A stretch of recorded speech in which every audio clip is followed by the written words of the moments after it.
What's going on, guys? This is Mikeinoid, and today we're going to talk about all 5 Skylanders games released on the Nintendo 3DS. This video is a compilation of the 5 videos I did of each game individually. So whether you are rewatching the series or checking it out for the first time, I hope you enjoyed this definitive look at the Skylanders handheld experience. The Nintendo 3DS was a handheld console, the successor to Nintendo's most popular gaming device of all time, the Nintendo DS, which had a pretty impressive 9-year lifespan, releasing in 2011 and discontinued in 2020. The handheld had a pretty rough start. It was priced at $250 and had an underwhelming list of launch titles. I mean, Street Fighter 4 3D was pretty good, and I'm sure people were excited to play another Pilot Wings game, but no big first-party titles like Mario or Zelda could justify a day one purchase. Plus, the 3D functionality didn't quite hit the mark. I mean, the 3D feature is hot garbage on the first 3DS and 3DS XL. It wasn't until Nintendo dropped the price of the system to $150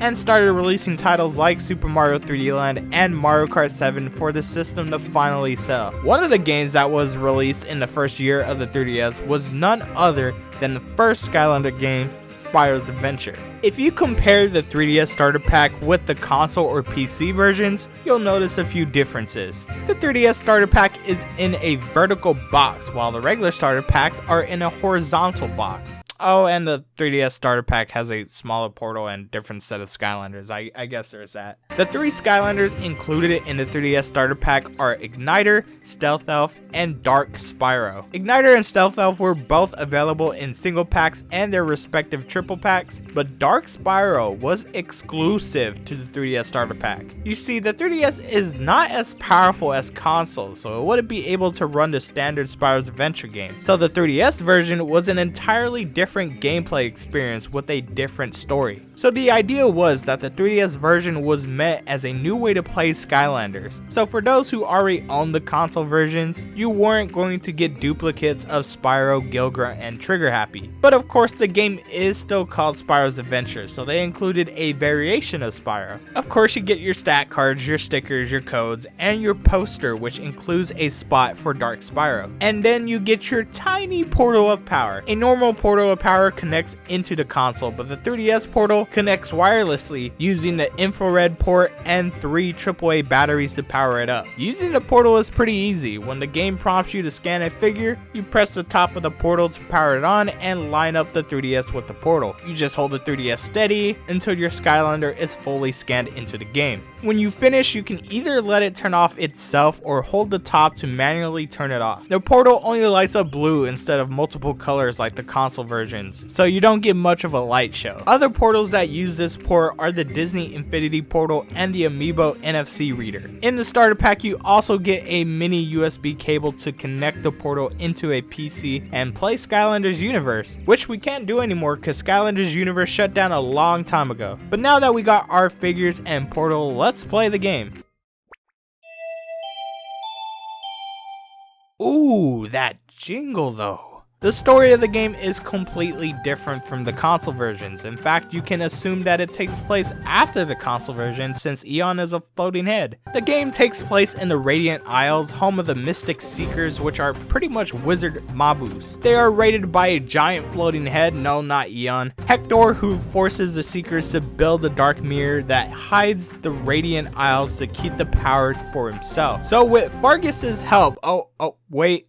He just got captured. With Windows' help, you can explore the Radiant Isles to find crystals and find the Seekers, to build the Shattering Sigil, which will destroy the Dark Mirror and stop Hector. You start the first level by summoning your first Skylander to find the first crystal, and this is where you discover the biggest difference with the 2 versions of Spyro's Adventure. This game is an action platformer. You go around beating up baddies with your primary and secondary attacks, all while trying to reach the end of the level by jumping to each platform. Wait, did I say jumping? Hold on, that's gotta be a mistake. What I actually meant was double jumping. Yes, sir! Skylanders no longer require jump pads to reach higher terrains. All you need is the B button. Some Skylanders can even glide and hover by holding the B button, making some characters easy to avoid falling and receiving fall damage. Jumping is cool and all, but if only my Skylanders can sprint? All Skylanders can sprint with the A or L button, which is important to use in this game for reasons we'll talk about later. For some Skylanders, sprinting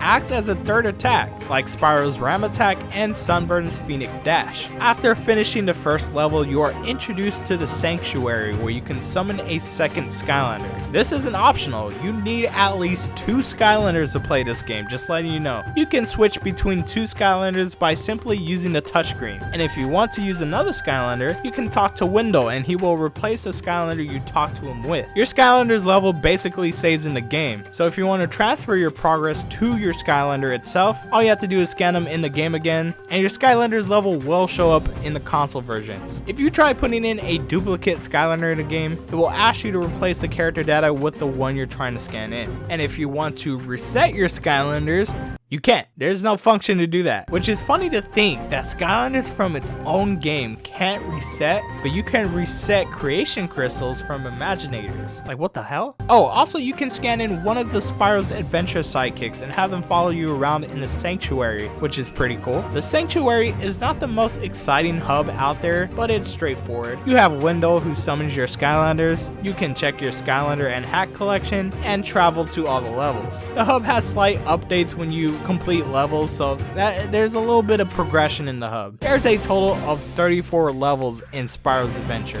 You got your 25 story levels, 1 boss fight level, and 8 levels part of the 4 adventure packs. The 25 story levels takes place in 5 areas, which each have 5 levels: Brighthold Battlements, Riven Rock Caverns, Whitefall Summits, Fey Lair Jungle, and Gale Crack Ruins. Basically, you start out with access to only Brighthold Battlements, so to open up the next area, you need to complete challenges and earn crystals. It only takes 5 crystals to open the next area. In fact, if you get all 25 crystals from Brighthold Battlements, you can have the 4th area unlocked. It doesn't matter what order you play through, but you need to rescue all 5 Seekers, which does require you to play all 25 story levels. Most of the levels are like the first one. You go through the level, fighting, jumping, sprinting, and collecting radiance. Challenges vary between levels. You need to collect a certain amount of radiance, defeat a given amount of particular enemies, or find special items. However, elemental challenges are in all of these levels. When exploring, you'll encounter elemental gates, which can only be unlocked by a corresponding Skylander with that element,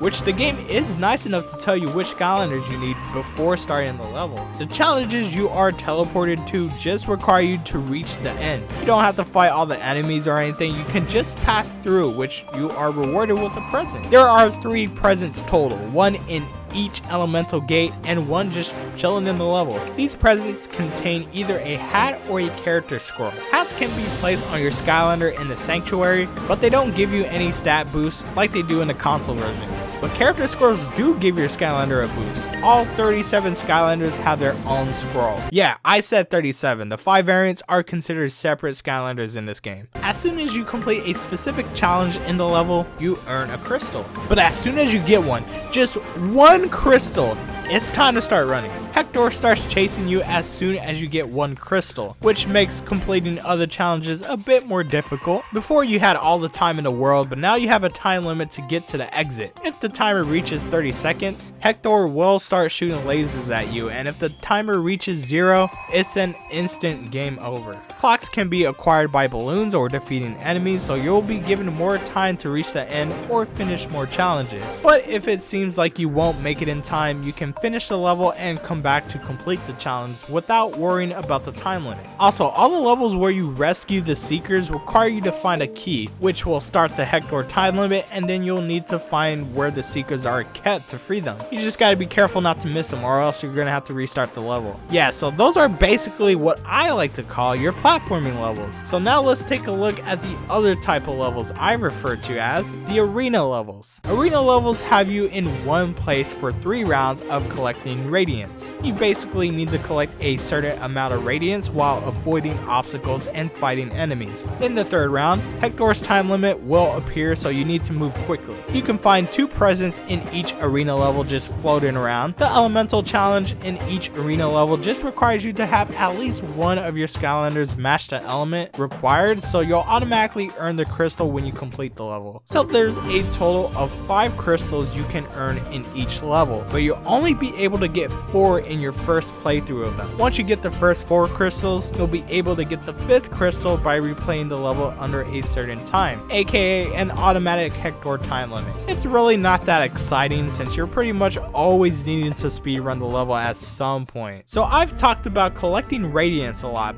but what is Radiance? Radiance is kind of like gold from the console versions. However, your Skylanders don't keep it. At the end of each level, the total amount of Radiance you collect is turned into experience. You can also get Radiance from the remaining Hector time and the Elemental Daily bonus, which of course you can earn by just using the Skylanders of those elements. When gathering Radiance, getting 10 will change the color and you'll earn double for a limited time. Radiance is just chilling in the area, or you can find it in breakable objects or beating baddies. Of course, you can still earn actual experience by beating up enemies as well, so it's important to fight as many as you can to level up your Skylander.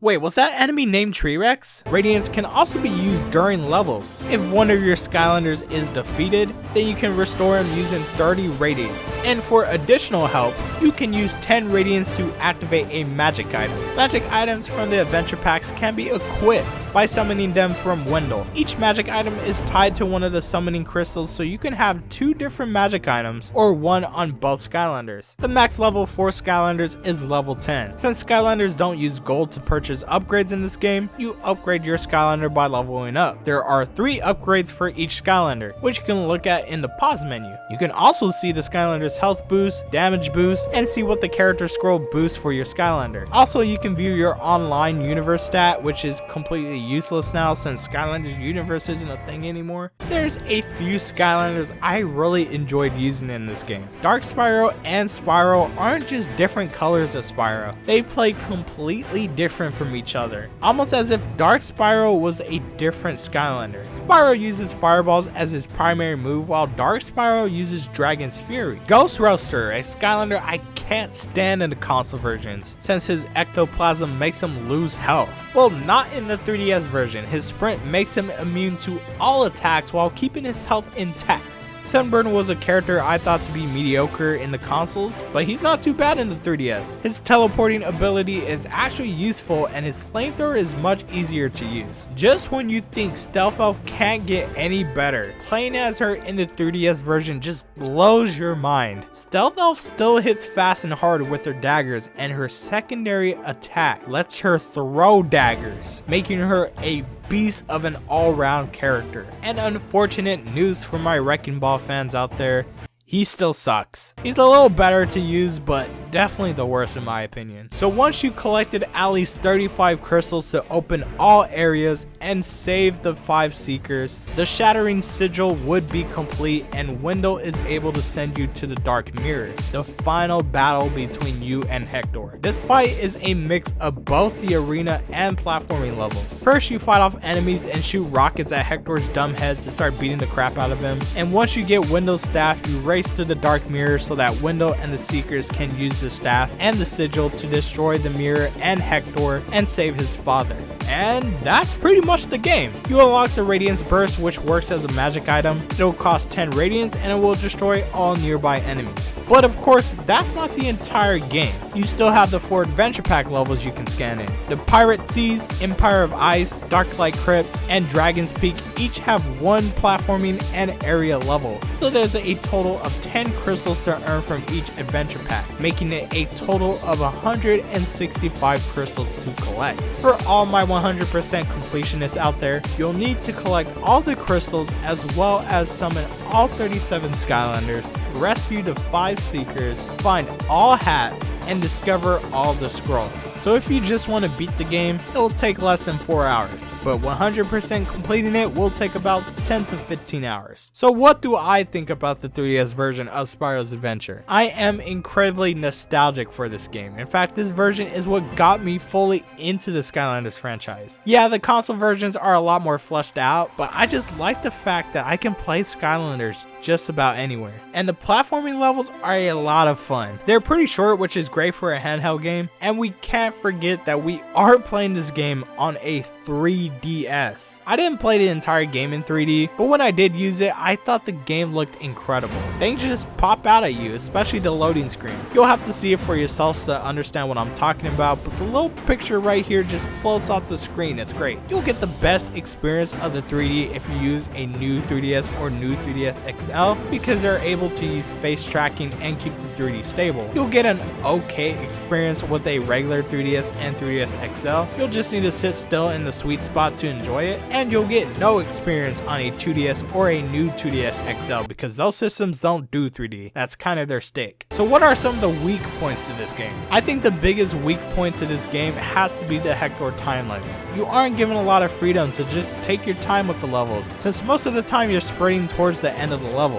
and you can never replay levels without the time limit when you reach Hector's challenge, which sucks, especially if you want to level up your Skylanders. The game doesn't have a difficulty setting, so you won't be able to make the game more challenging, and the inability to reset your Skylanders means you won't be starting from scratch if you want to start another save file. So was this game worth $70 back in 2011? No. But I think it's worth checking out now for the prices they go secondhand. Just keep in mind, you'll need the game, a portal, and at least 2 Spyro Adventure characters to play. Any 3DS portal will work with Spyro's Adventure, and figures from the other games will work as long as they are introduced in Spyro's Adventure. 2012 was an okay year for the 3DS. Nintendo released the 3DS XL, which is a bigger version of the 3DS, and perfect for playing Giants on. And we got games like New Super Mario Bros. 2, Kid Icarus Uprising, Resident Evil Revelations, and of course, Dylan's Rolling Western. Can't forget about this banger. But there's only one game from 2012 that we'll be discussing today, and no, it's not Wreck-It Ralph. Skylanders Giants was a brand new Skylanders game that introduced giants, bigger, stronger, slower Skylanders that had abilities regular Skylanders couldn't do. Giants was also the game that was notorious for having a bunch of returning Skylanders, specifically 75% of the 32 Spyro's Adventure roster, leaving the other 25% to rot and live under the forgotten name. And then you had Light Core figures, which glowed when you placed them on the portal and cost more than regular Skylanders. Like, what were they thinking with Drobot's Light Core figure? He just has a dot on his back. All of these figures were brought to life once again for a brand new adventure to once again stop Chaos. But that wasn't the only new adventure. The 3DS version was once again given a different story that featured fast-paced platforming gameplay. So what does the starter pack look like? Well, there's actually 2 you can choose from. If you bought the Spyro's Adventure starter pack from last year, you can get the Portal Owners Pack. You only get Treerex and his card and sticker sheet, the game, and the poster. Just be sure you still have at least one other Skylander figure. You still need at least 2 to play this game. Or you can get the standard starter pack and buy another portal. Just like the console versions, this portal was updated with a clear ring instead of a green one, so at least there's some difference. This 3DS starter pack is one of the more disappointing ones in my opinion. Sure, you're getting an in-game variant figure when buying this starter pack, which really wasn't exclusive to the 3DS starter pack. You could get it other ways as well, but you're still getting Treerex and Series 2 Cinder, which come in the other starter packs. I mean, it's not a big deal for people who only got the 3DS starter pack, but when you're someone like me who got the 3DS starter pack and a console starter pack, you ended up with a second Treerex and Cinder. I mean, for God's sakes, that's why we have a shit ton of Treerex out in the world. So yeah, I bought the more expensive starter pack, damn right, because I wanted that Punch Pop Fizz. I didn't care that I got a second portal. I needed one anyway since I forgot to take out my batteries in my old one. Guys, please make sure you take the batteries out of your portals when you're not using them. This shit's disgusting. Alright, now it's time to play Skylanders Giant on the 3D.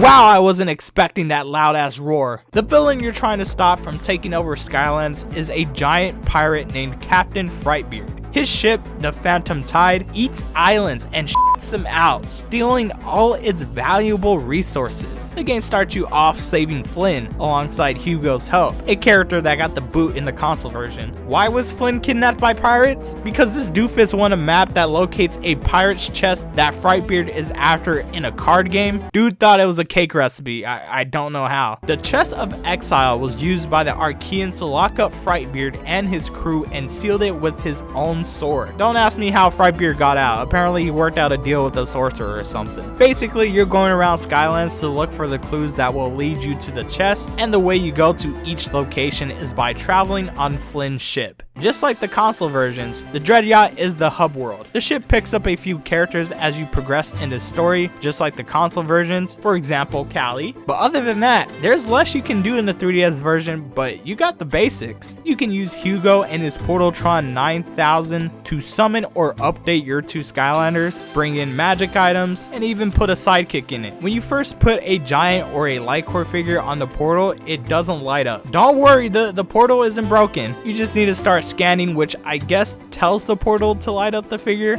I don't know how it works. It's weird. I didn't notice this when I was playing Spyro's Adventure, but the game doesn't allow you to use two of the same Skylanders at a time. I tried using Series 1 and Series 2 Gilgrunt, but the game said screw you, use someone else. It even counts in-game variants as the same Skylander, so I couldn't even use Hot Dog and Molten Hot Dog at the same time. The only exception is that you're able to use a variation of Spyro and Dark Spyro at the same time, most likely since they have different movesets. There's a few rooms you can go to. You have the captain's room where you can see which maps you found, a room where you can play the 4 adventure pack levels from Spyro's Adventure, and the sheep room? I guess this is where you can test out your Skylanders moves. It just feels weird that they put all these sheep in a room with heart couches.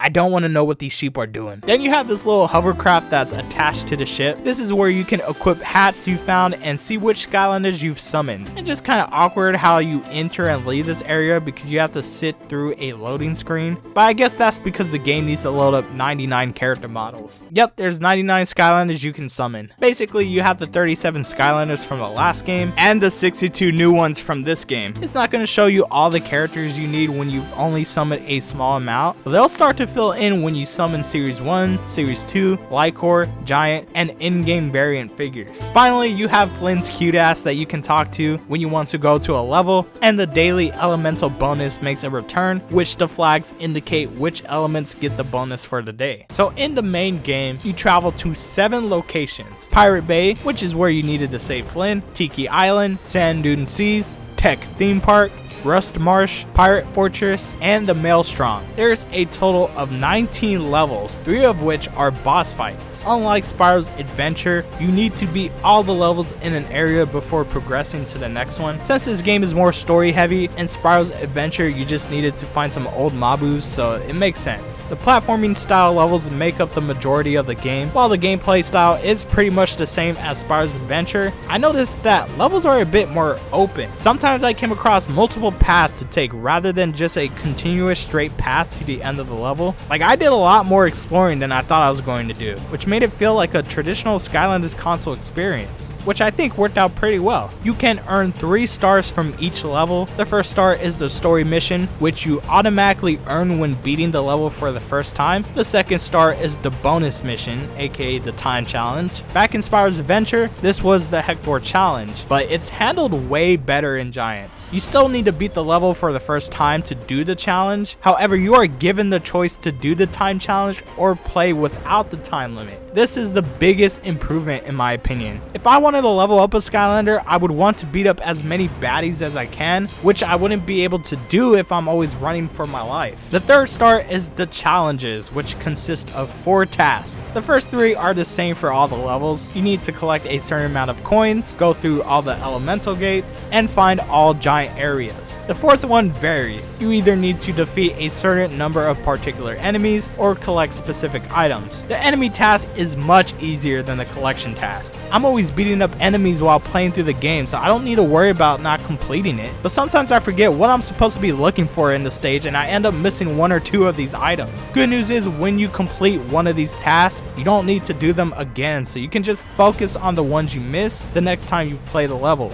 Also, when you complete tasks, you won't be forced to rush through the stage with a hector time limit, which was an issue in the previous game. Speaking of time limit, if you were playing through a time challenge, you can still complete tasks. However, I wouldn't recommend doing it since it will slow you down. But if you think you can do it, it's a good way to kill 2 jetpacks with 1 bash.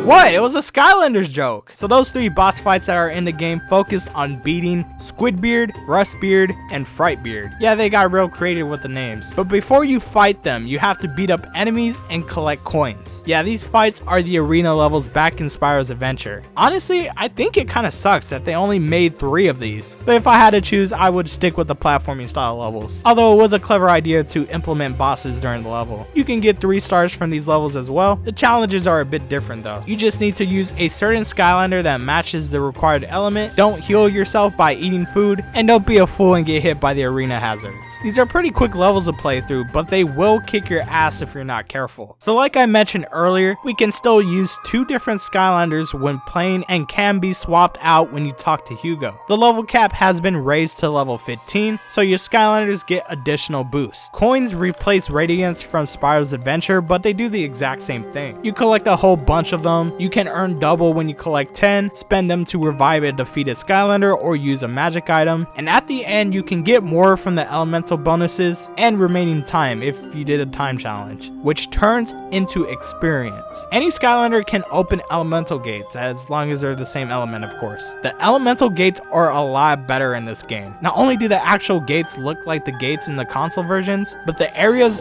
actually represent the element. And at the end you get a hat, which are also found in giant areas or just chilling in the level. These giant areas of course can only be opened by hitting them or doing a ground pound with one of the 12 giants. Yes, I'm counting the 4 in-game variants as well. There's giant areas in each of the platforming levels, so I recommend you at least have 1 giant when you're playing through the level the first time. And I highly recommend you don't use a giant for time challenges. They're powerful, they can do quite a bit of damage, but God, it feels like you're trying to run in a dream. I think light cores are done better in the 3DS version. In the console versions, when you put a light core in the game, the guy goes light core and damages the surrounding enemies. Here, you can get that same effect, however, it recharges, so you can do it multiple times in the same level. Series 2 figures do in fact get a wow pow, just like they do in the console versions. It's just, you kind of have to figure out what it is. Like, I dead ass looked everywhere in this game for details on what my Skylanders wow pow was, but I couldn't find it. But trust me, their powers are there though. Double Trouble staff wasn't doing this in the last game. I don't know why they just didn't put a description with the upgrades you earn, but I guess they forgot because you can see what they are in Swap Force on the 3DS. And this might be disappointing to people, but some of the 3DS wow pals don't match up with the figure's repost. Like Series 2 Spyro doesn't have the red wings, so yeah, wow pals are weird in this game. But hey, at least we get something. I would have been mad if I just bought another Wrecking Ball for no reason. Also, if you're wondering, putting in a Series 3 or a Series 4 figure of one of the original 32 Skylanders will show up as a Series 2 figure. Basically, the Scorpion Striker and the regular and gold Dragonfire Cannon are just magic items. They don't unlock any arenas or anything. But magic items from Spyro's Adventure still work. Still, the Volcanic Vault doesn't do shit. So I only used 29 out of the 99 Skylanders in this game. I had to always use a giant to get through giant areas, so I kind of needed to have one at all times. And I wasn't able to use everyone, but I can tell you some of the good ones I used. Bouncer works just like he does in the consoles. He even uses his eye lasers in his sprint. Hothead was done well. You can spam the Y button to shoot oil or hold it to use fire. Also, his sprint lets him turn into his signature motorcycle. Lightcore Drobot is a beast. His lasers hit fast and hard, and his Lightcore special makes him that much better. Yeah, Double Trouble's wow power is just crazy. I got to use Cinder longer than I used her in Spyro's Adventure, and her lightning does good damage. I don't think I ever realized you can activate activate her wow power by jumping and pressing Y to summon a big lightning bolt though. Jetpack is a lot easier to use in this game. You don't need to worry about him running out of air, and he hits a lot faster. And finally, Flashwing was really good. Her secondary attack lets her shoot shards all over the place, which is great when enemies start to gang up on you. So after you beat Frightbeard, he's locked away with his crew in the chest that's once again sealed with his sword, which means you saved Skylands. There's no post game or anything, but you can still do the Pirate Seas, Empire of Ice, Darklight Crypt, and Dragon's Peak levels. They're the exact same levels from Spyro's Adventure. And that's the game! If you want to 100% complete Skylanders Giants, you need to summon all 99 Skylanders, earn all 81 challenge stars, find the 5 ship crew members, which I didn't know you needed to do, find all 82 hats, and obtain all 5 map clues. The game itself is pretty short. It took me about 4 to 5 hours to beat, but you can honestly speedrun this game in under an hour if you really wanted to, and 100% completing it will probably take you about 10 to 15 hours. I'm very nostalgic for Spyro's Adventure on the 3DS. That game is so easy to pick up and play, but Skylanders Giants improves so much on the flaws that the previous game ran into. The biggest one is replayability. Giants is a lot easier to replay since you can jump into a level and train your Skylander without worrying about the time limits. The game is fast paced yet adds more opportunities to explore, gives existing Skylanders new abilities while introducing fun new characters, and Giants are still the larger than life characters that we all know and love. And of course the 3D is fantastic too. A lot of stuff just pops out at you, it's great. My only complaint, besides the game not telling us what WoW Pals the Series 2 figures have, is that 2 Skylanders at a time is just not enough. We got 99 figures we can use, 48 unique characters to play as. There's no way I'd be able to take them all with me on the go, which to be fair might be a problem only for me. But if you have a large collection of Spyro's Adventure and Giants figures, then it's just not practical to take all these figures with you on the go, since you need to swap out to match those elemental gates. If only I can use all my Skylanders at any time. Swap Force about to go crazy! 2013 was a phenomenal year for the 3DS, or 2DS. Nintendo released the kid-friendly door stopper that loses 3D and the clamshell design. Of course, this made the system a lot more affordable and allowed more people to play 3DS games. Speaking of the games, 2013 is probably the best game lineup. Fire Emblem Awakening, The Legend of Zelda: A Link Between Worlds, Luigi's Mansion Dark Moon, Sonic and All-Stars Racing Transformed, Shin Megami Tensei 4, Mario and Luigi Dream Team, Monster Hunter 3 Ultimate, Donkey Kong Country Returns 3D, Animal Crossing New Leaf. That's good shit.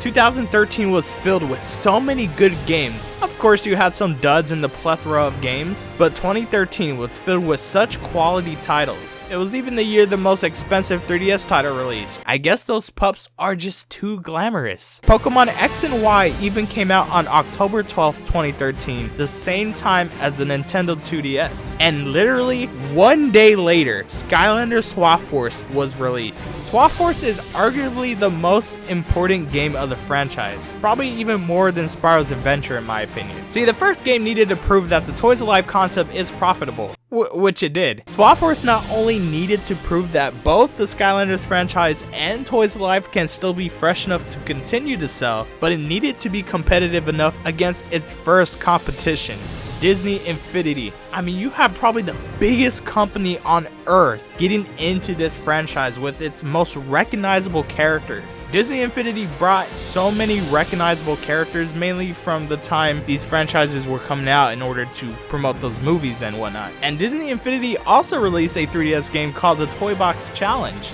I don't know about this game though. The Swap Force 3DS starter pack is incredible. It comes with Free Ranger, Rattleshake, and the in-game variant exclusive to the starter pack, sorta, Volcanic Eruptor, which are all different from the Skylanders that come with the console version starter packs. You get the poster, cards, stickers, and the new version of the Portal of Power. There was no Portal Owners Pack since the old portals wouldn't work with Swap Force, which is why these portals are much more sought after. Yeah, it's a bit unfortunate for anyone who wants to play Swap Force nowadays, but they're not too too expensive, so they won't break the bank when you're ready. This is my favorite 3DS starter pack since it pairs nicely with the console starter pack. You get 16 different swap abilities and access to 5 elemental gates and 4 swap zones. Of course, we'll talk about all that stuff once we boot up the game on the 3DS. Ooh, let me grab my Eruptor stylus real quick. Okay, I'm ready. For the first time in the 3DS games, we finally get difficulty settings. You can choose from easy, medium, or hard. I've only played this game on hard and it's still really easy to go through, but you can always change the difficulty in the settings, which is nice. The story starts off celebrating Flynn in his hometown Boomtown, where Count Moneybone attacks and kidnaps Callie, which is a character that wasn't even in the console version of Swap Force. Count Moneybone, probably more well known for being in Superchargers, is actually the most interesting villain of the 3DS series. He's always showing up throughout the game to try to stop you, giving his evil monologues. The Lord of the Undead is even a mix of undead and tech elements, making him a perfect villain for the Skylanders that can consist of 2 elements themselves. But anyways, his plan is to take over Skylands, of course. Boomtown is the main hub here. As the game progresses, the population will increase and there will be new additions with hats. Speaking of hats, there's 136 of them to choose from, with the hats from the previous games are already unlocked, and you can even get the 3 seasonal hats from Kickoff Countdown, Jolly Bumble Blast, and Springtime Trigger Happy. Also, you can get the UFO hat by scanning in the insanely expensive prepaid card. I just have a reproduction one that works just fine and it only costs $4.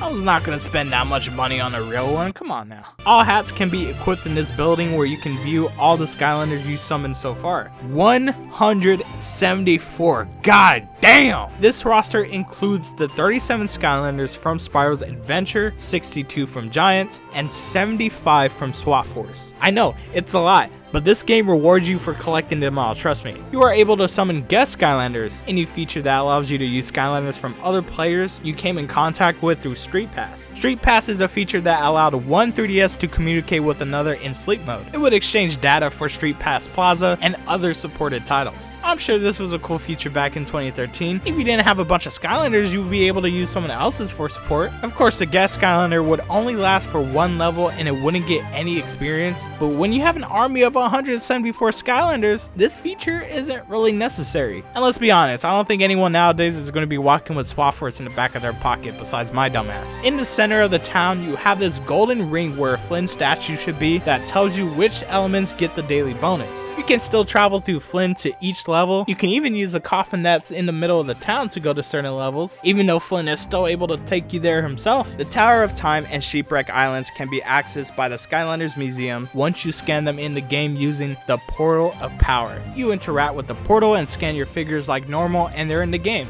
forever. There's no crystals that only let you use 2 Skylanders at a time. All Skylanders can be accessed at any time. This is a huge feature that makes the 3DS games feel close to the console versions, to be able to switch between Skylanders at ease. You can tap the Skylander or the element icons to bring up the selection screen and browse your army. The selection screen isn't the smoothest, you have to wait a second or two for it to load the Skylanders, but it's not the slowest thing in the world and it does need to load up a bunch of characters, so it's understandable. Find the Skylander you want, tap it, then you get to play as it. The swappers require a little more effort. When you tap a character, it will let you choose which top or bottom you want. The game lets you scan in any combination of tops and bottom. The swap icon indicates which part of a certain Skylander you own. So if you just scanned in Blast Buckler, you will only be able to use those halves if you didn't own Wash Zone. You can still rescan figures to update their levels so it can carry over to the other games. Swappers take the longest to scan in at around 10 seconds, while other Skylanders take about 5 seconds. Magic items scan in almost instantly and all of them are usable in the game, requiring 30 coins to be activated. You already know the drill, the volcanic vault still doesn't work in these games. The 4 adventure packs from Spyro's Adventure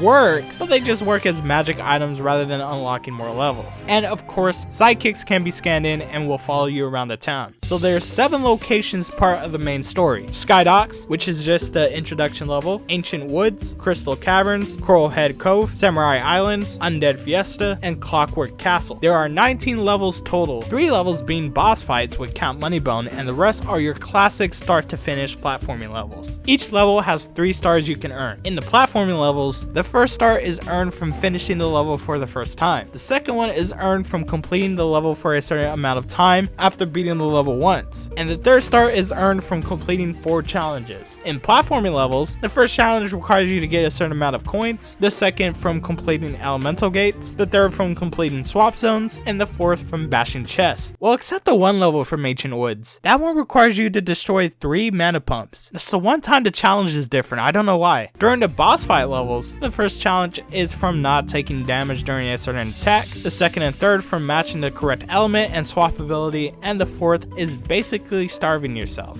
You know, you can't eat food, that's what I mean. The platforming levels are still a lot of fun. There's still a good amount of enemies you can fight and even room to explore. Oh, and I totally forgot to mention this, but Swap Force on the 3DS uses the original lock puzzle from Spyro's Adventure, which is really weird since Swap Force on the console versions uses the shock and bolt puzzles. But this puzzle is extremely slow and clunky compared to even how it was on Spyro's Adventure. They could have just left these out the game and it would have been perfect. The new swap zones, which can only be accessed by a swapper with the matching bottom half, are the biggest change to the levels. They're pretty much like elemental zones, only longer and restricted to a particular bottom half. You see, swappers get an additional move you can activate with the L button that corresponds with the swapper's ability, and basically the move is what gets you through the zone. It's a bit tedious since the special move has a cooldown period. I mean, sometimes there's items that replenish the gauge, but sometimes you're just sitting there till it fills up on its own. And then there's the climb zones that's just the same from the console versions. Once you complete a swap zone, you get a hat, just like from elemental gates and from within the level itself. The Count Moneybone fights have you fight Moneybone with a twist in each. The first one has you throw bombs to free the fairies, the second one requires you to put Moneybone in the squashing machine thing, and the third one has you dodge attacks while doing some platforming. I really like these fights. It gave the villain more screen time, and they didn't last too long that you grow tired of them, or too short that you want more. Coins, coins, coins. They're all over the place, and they do the exact same thing from the previous titles. You collect them in each level or from additional time from time challenges. Grabbing 10 will turn them into gold and double the amount for a short time, and at the end of the level, they are turned into experience.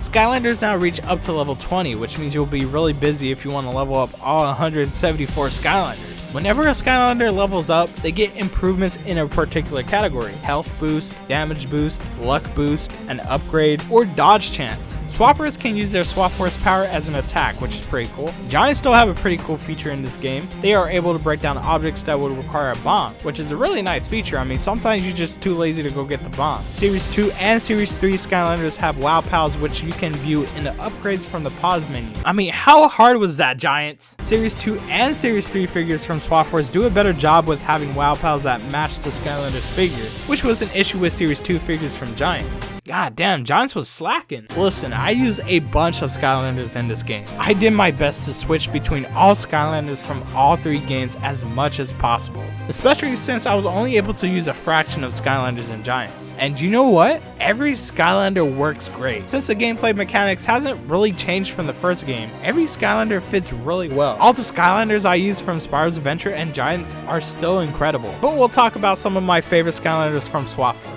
Rattle Ranger works really good. I mean, straight out of the starter pack, you get the great combination of shooting snakes and you can become a freaking tornado. Freeze Charge is a great combination as well. You're able to throw enemies when you do the dash move and you can freeze enemies. Zulu has always been cool. You have birds, a wolf, and you can ride a boar. Smolder Dash is a blast to use. Her Fire Whip hits fast and she gets really powerful when she does the supernova thing. Listen, it was hard to find favorites in this game. I mean, I kid you not, I really liked pretty much all of these Skylanders. Except Sprocket, man. I don't know why they focus on her building stuff. I mean, this game is so fast paced, you don't got time to do that. Once you beat up Count Moneybone for the last time, Flynn's statue is returned, Callie is rescued, and Skylanders is officially safe.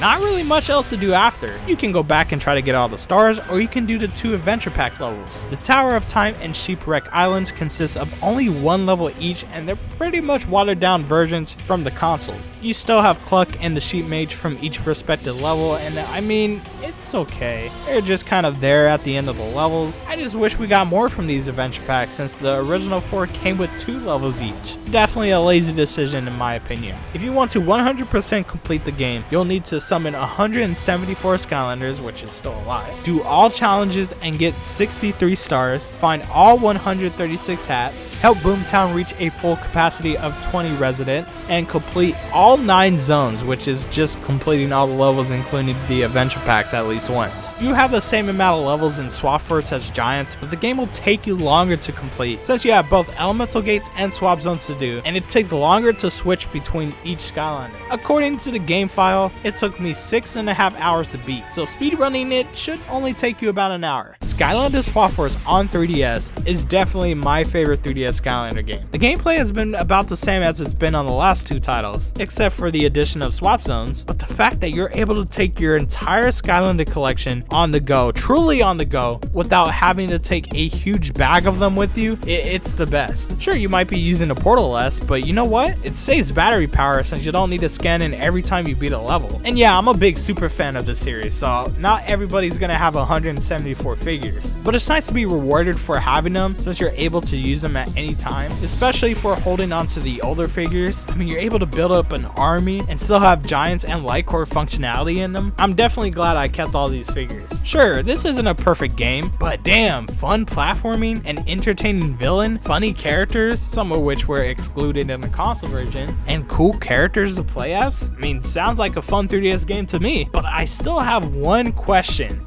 How's the 3D?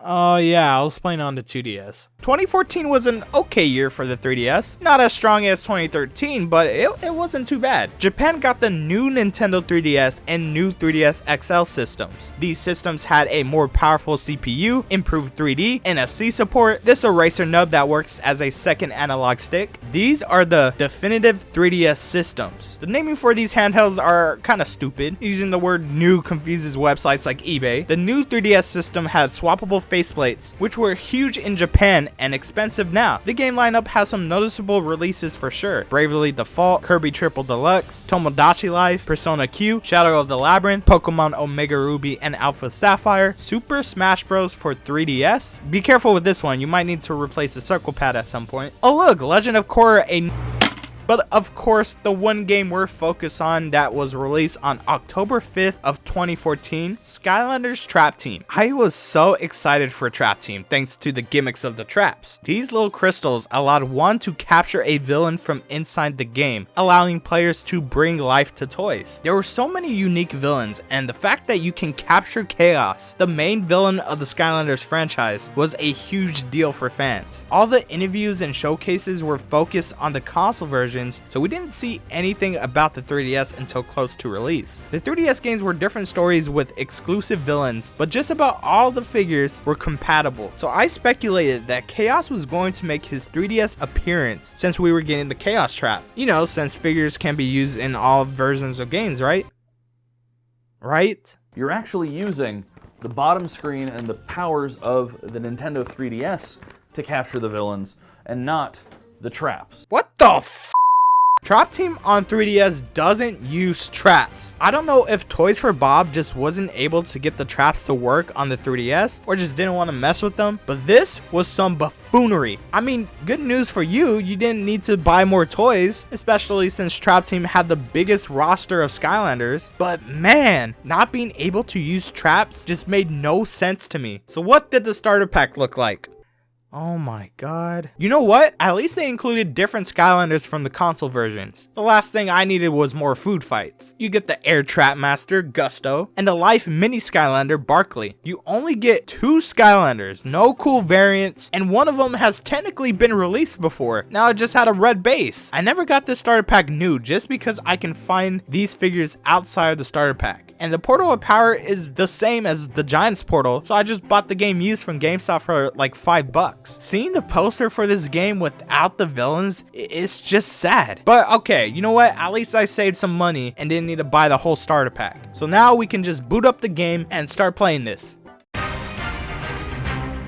Trap Team lets you choose your difficulty from easy, normal, and hard. The game is still pretty easy no matter what difficulty you choose, but you might want to use more powerful Skylanders as you progress when playing in hard mode. Some baddies hit hard, man. So if Kaos wasn't the villain, who was? A goddamn sheep. While the console versions got a sheep as the first villain you fought, us 3DS owners needed a build-up for one. The Dream Sheep and his minion, the Sleep Dragon, came from the realm of dreams, which Hugo opened a portal to after reading the most boring book ever from the Eternal Archives. The Dream Sheep cast a spell that put everyone to sleep, which is a pretty strong spell. It even put me to sleep. It's just such a boring setup in my opinion. They don't even animate the cutscenes, they just use still pictures. But yeah, you send in your Skylanders to fight the Dream Sheep and the other villains that we'll be talking about shortly. The Eternal Archives is the main hub. You got these giant books, at least that's how the game starts. These are where you can access the main story levels. There are 5 sections, so you'll need to move a lot to get to a certain level. This large chunk of Tratanium is where you can access the villains. This area takes you to your Skylander collection, hat collection, and the guest Skylander function. Moving south, you'll enter the section that lets you access the Trap Team Adventure Pack levels and the portal where you can summon your figures. Good news is that you can use all the previous 3DS portals with this game. All Skylanders can be saved in, which are then saved to your digital library that allows you to switch between them at any time. You can't use duplicate figures like before, so unfortunately all these food fights are going to have to sit out. 254 Skylanders from across all 4 games are needed to complete the collection. 37 from Spyro's Adventure, 62 from Giants, 75 from Swap Force, and 80 from Trap Team. So I'm gonna talk about an issue I came across when I was getting gameplay. I had my old save file that had 254 Skylanders saved, and then I tried to load in 254 Skylanders again into this new save, and when I tried to go to a level, the game crashed and it ended up making a copy of my original save over the new one. I guess the game just can't handle this many Skylanders saved on it, so I used my power save to back up my original file onto my computer. Just something to know if you try to do the same thing. All magic items and previous adventure pack levels can be used throughout the game by hitting up on the D-pad and spending 30 gems. Well, almost all of them. Of course, the volcanic vault still doesn't do shit.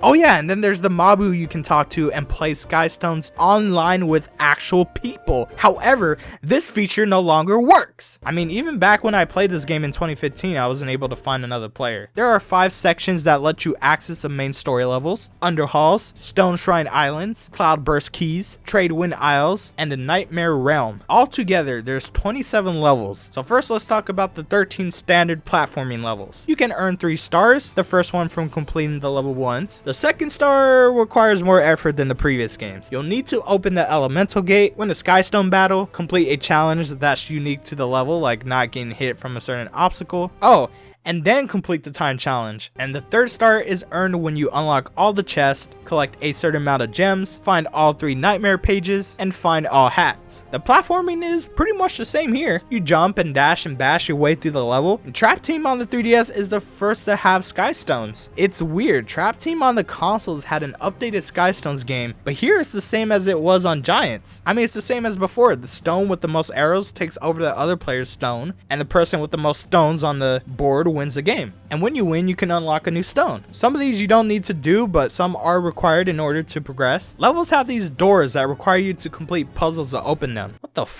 This is just flow from the App Store. I mean, it's cool. They're just stupid easy. Speaking of unnecessary features, there's the chests. Chests contain gems, and some chests can only be opened by trap masters because they're locked behind some Traptanium. Chests can no longer be opened by smashing them with Skylander attacks. You need to use the touchscreen to smash the locks. I mean, this isn't even a challenge, man. All you gotta do is tap a couple times. And there's at least 1 combination chest in each level. You need to match up the gem icon to unlock the chest, and that takes about 5 seconds to do each time. Well, at least we can still easily go through elemental gate. Oh, come on, dude, you're just connecting the stars. I swear these are easy enough to be Among Us tasks. Good news is that you don't need a trap master to open gates. Any Skylander can access them, which if you ask me, that's how it should have always been, but hey, at least they did it in this game. At the end of the elemental gate, you can get a hat. Once you go through another mini game, you'll get a random hat. It's cool that you can put the hat on your Skylander as soon as you find it, but goddamn, there's 245 hats in this game. You'll be replaying these levels for a while if you want to get all those hats. I mean, you can find more in the level, but like that's still a lot of hats you need to find. There's even some parts where you need to use the gyroscope function of the 3DS, which is just so clunky. It took me 5 minutes to finally figure out how to roll on this damn bomb. Gems are the new currency, and they made it more confusing than it needed to be. Before, getting 10 would activate a bonus that lets you get double the amount for a short period of time. Now you need to get an item to activate the boost, which I swear does not last for that long. Gems get you experience at the end of the level, but you can also get experience from defeating enemies. But there's a certain type of enemy that I'll be focusing on next, the Nightmare Realm villains. There's 13 villains you fight and capture at the end of each level. The names of these enemies are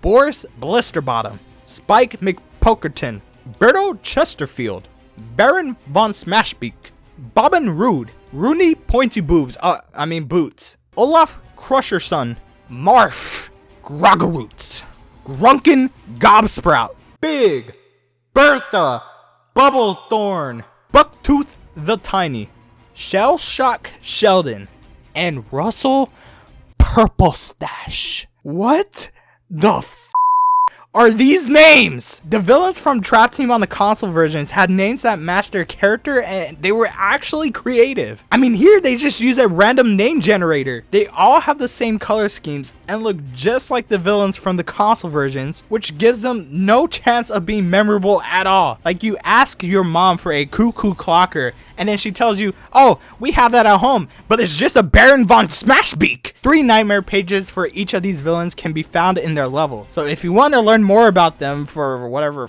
reason, this is the way you go about doing that. Trap masters deal the most damage to them, but really any Skylander can beat them quickly. Once you beat them, you use the touchscreen to capture them, and hey, they're on the touchscreen now, looking all stupid. You can tap and tickle them like they're a damn Pokemon. They're kind of in the way now, since you need to press the Skylanders button to get to the Skylander selection, and then click on one of the elements for the Skylander selection menu. But hey, you can drop their ass back at the Eternal Archives, which is cool. The villains just do a big super move, which is awful. Sometimes they don't even hit the baddies, and they have the audacity to need a cooldown period. In the trap room of the Eternal Archives, you can choose which villain you want, if you want any at all. You can also have a Skystone battle with them to unlock their unique Skystone. You can view their nightmare pages here and do their villain bootcamp level. The 13 villain bootcamps are the only time you can play as these villains. These are required in order to progress with the story. I really don't get the setup of these levels. The Dream Sheep is talking to them in real time. Like, he's aware of them getting their asses clapped, but he doesn't know that they were captured and forced to help the Skylanders. It's just ridiculous. Utterly ridiculous. I mean, I had some fun with these, but it just made me sad that I couldn't play with the villains normally. You can earn 3 stars in these levels. The first one is earned from beating it once, the second from completing it under a certain time, and the third one is the bonus challenge unique to each bootcamp. There's a bunch of Skylanders you can use. Skylanders can reach up to level 20 and get upgrades and stat boosts when leveling up. Giants can still destroy walls that would normally require bombs, and Swap Force Skylanders can still swap and use their special swap move, which is actually pretty cool. I liked how they kept them relevant in this game. Trapmasters can collect these traps in levels that build up a gauge that lets them use a big attack, illustrated with a cool animation. But wait, then what was the point of having the villains do? Mini Skylanders, previously sidekicks, now work as full-blown Skylanders. Yeah, they're the worst Skylanders you can possibly use. They get hit so easily and attacks feel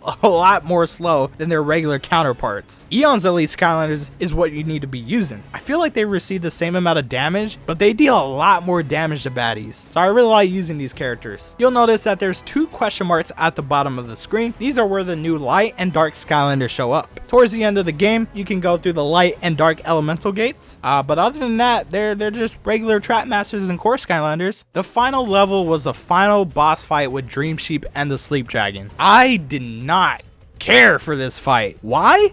because you have the exact same fight in 3 other levels. It really doesn't switch up that much. They just give the dragon an extra attack. Once you beat and capture the Dream Sheep, Hugo finally wakes up, and that's the game. Oh shit, he went back to sleep. I mean, that's cool. I'm already asleep playing this. If you want to keep playing the game, you can load in the Nightmare Express, the Mirror of Mystery, the Sunscraper Spire, and the Midnight Museum to unlock those levels. These are just challenges that give you hordes of enemies to fight, which happens to be a lot more interesting than the main story levels, so it's fine, I guess. In order to 100% complete this game, you'll need to summon all 254 Skylanders, collect all 81 challenge stars, find all 245 hats, and complete all 27 levels. It took me about 7 hours to beat this game. Granted, it took me 30 minutes to 1 hour to summon all these Skylanders, so I see it being possible to finish this game in about 2 to 3 hours. Skylanders Trap Team on the console was rough in my opinion. Trapmasters were the only logical Skylanders you can use, and the game itself was a buggy mess. But here's the thing though, at least I can have fun in that game. The villains really made the game enjoyable, and the core gameplay of it is great. Trap Team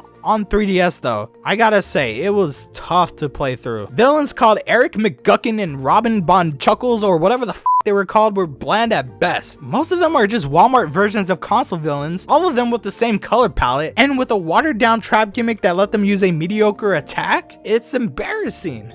Not as embarrassing as a Dream Sheep, oh my God, fighting him 4 times did not make me like him, and honestly, not even hate him. I feel nothing towards him. The Sheep Creep will forever be a better villain. You know, Skylanders never really had an in-depth story or anything, but man, the story in this was presented in the worst way possible. Like, I like my Skylander cutscenes. Why weren't they in this game? You know, you can't even talk to Flynn in this game. Flynn, the character that was really part of the story and drove you to your levels in Giants and Swap Force, you can't even talk to him in this game. He just stands there and does absolutely nothing. He's not even an NPC. He's actually nothing. The only thing okay about this game is the platforming and the Skylanders you play as. But guess what? The first 3 games did that already. The difference here is that those games don't have repetitive puzzles and unnecessary gimmicks that stop you every 2 minutes. So yeah, I hate to say it, but Trap Team, it has to be the worst 3DS game.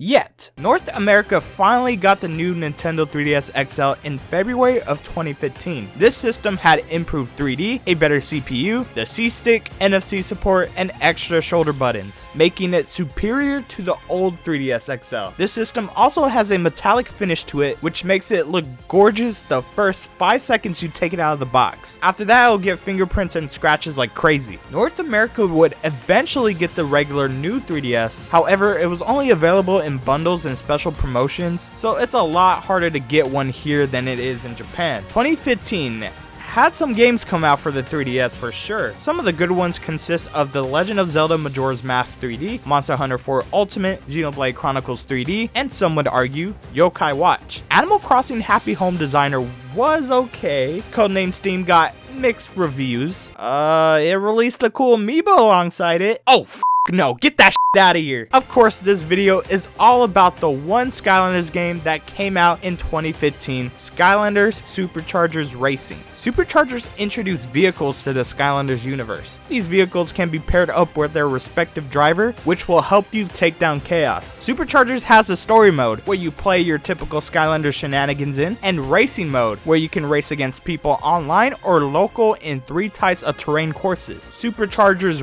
Racing is all about just the racing. The racing was added to the title to let people know that this was a different game than the console versions. I mean, all the 3DS games have been different from the console version, so good job for finally making that clear, Activision. Superchargers Racing didn't just come out for the 3DS though, it came out for the Nintendo Wii as well. The Wii never really died after the release of the Wii U. Hell, it technically outlasted the Wii U since it got Just Dance 2020, which the Wii U did not. The Wii still had a large Skylanders fan base that was just too stubborn to get the better hardware, but newer Skylander games just looked awful when played on the Wii. I don't think Superchargers would have ran properly on the Wii, which is why Superchargers Racing was released on this system so that Wii owners still had something to play. There were 3 starter packs for Superchargers Racing. The 3DS starter pack came with Hammerslam Bowser and his vehicle, the Clown Cruiser, and Supershot Stuffo. Honestly, I'm kind of mixed about this starter pack. On one hand, you get one of the best video game characters of all time that works as a Skylander and an amiibo alongside a badass looking vehicle. But on the other hand, you get a Skylander that's available in all the other standard starter packs, which will cause overlap. I mean, they really gave you two Skylanders of the same element in the Wii U starter pack. Like, come on, that's just cruel. This starter pack also comes with the game, the Portal of Power from Swap Force, and the poster that doesn't even include Bowser and Donkey Kong. The standard Wii starter pack comes with the same stuff besides the Wii copy of the game and the Superchargers portal that plugs into the system. And then there's the Wii Dark Edition starter pack that comes with dark versions of HammerSlam Bowser, the Clown Cruiser, Spitfire, and Hot Streak alongside the Chaos Trophy and a dark version of the poster. All of these starter packs also gives you a pack of Battlecast cards that consist of Stealth Elf and Spitfire, which can't be used in a Battlecast game anymore since it's no longer with us. But anyways, let's play both versions of Superchargers Racing.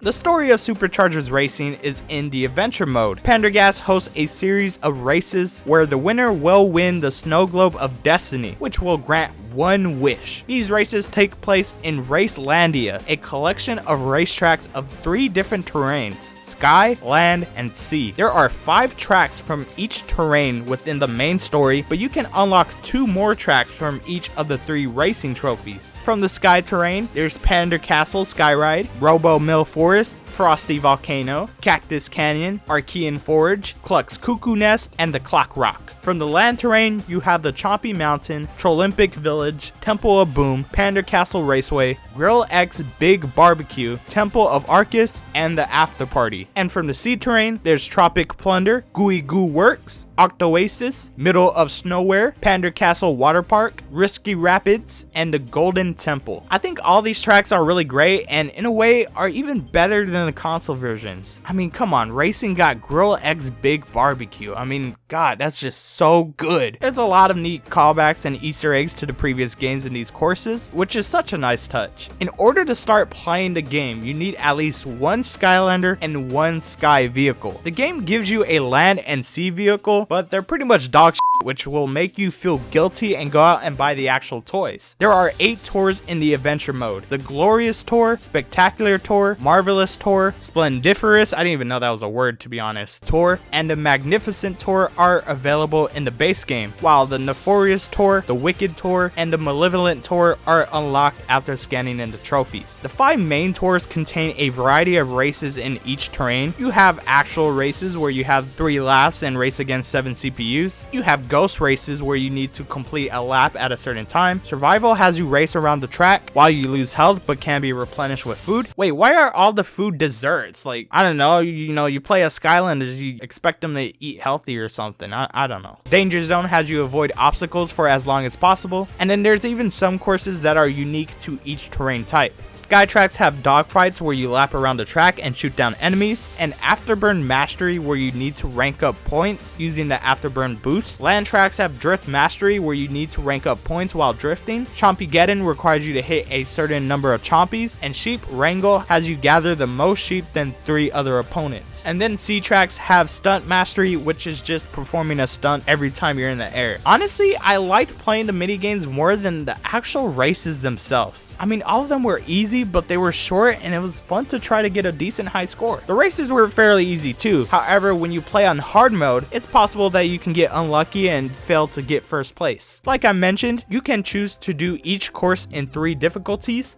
easy, medium, or hard. Easy difficulty will earn you 1 star, medium will earn you 2, and hard will earn you 3. I recommend always doing hard mode. Each course isn't even that difficult, and when you're racing and you can't get first place, you'll still be able to earn 2 stars if you make it in 2nd place, or 1 star if you make it in 3rd place. Stars allow you to progress in each tour, but if you just stick with hard mode, I guarantee you that you'll never have to worry about having enough stars. Collecting all 318 stars from all 8 tours will 100% complete the game.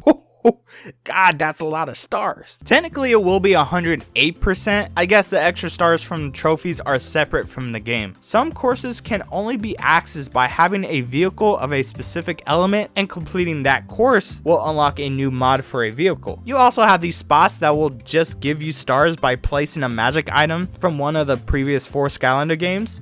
Wait, does that mean The volcanic vault finally does something! Racing is kind of a big deal in this game, you know, since it's in the title. So how are they? Like I said, you race against 7 CPUs in 3 laps of a racetrack. You can attack opponents in front of you with your vehicle attack, which will use energy that can be replenished over time or by collecting the energy in the track. If you receive damage, you'll want to pick up some cake to heal up. You can take shortcuts and boosts to get or keep yourself in first place. And you can also pick up power-ups, which are based on magic items from the previous games. The healing elixir heals you. The sky iron shield protects you from attacks. The winged boots will make you go faster. The groove machine makes you invincible and faster. The rocket ram is pretty much a bonsai bill from Mario Kart and catches you up when you're in last place. The tiki speaky attacks opponents. The time twister slows down opponents. And the infinite energy boost is not a magic item, but it does give you infinite energy. And the sky diamond turns energy into diamonds, which will become experience at the end of the race. So besides adventure mode, there's the cup option that lets you play in a series of races in 3 difficulties. This is like the Grand Prix mode from Mario Kart, so if you just want to race, then you are free to do so. The 3 tours locked behind the trophies each specialize in one of the 3 terrain types. Like I mentioned earlier, these cups introduce 2 new courses each and introduce mirror races of the existing tracks, which are just races with the courses flipped. You'll also need to do a one-on-one race with the featured villain of each cup, almost like a boss fight, and as you progress through each tour, you'll be able to unlock villains, which are saved into their respective cup and will allow you to play as them. The land villains are Glumshanks, Chompy Mage, Dr. Crankcase, and Count Moneybone. Sky villains are Chef Pepperjack,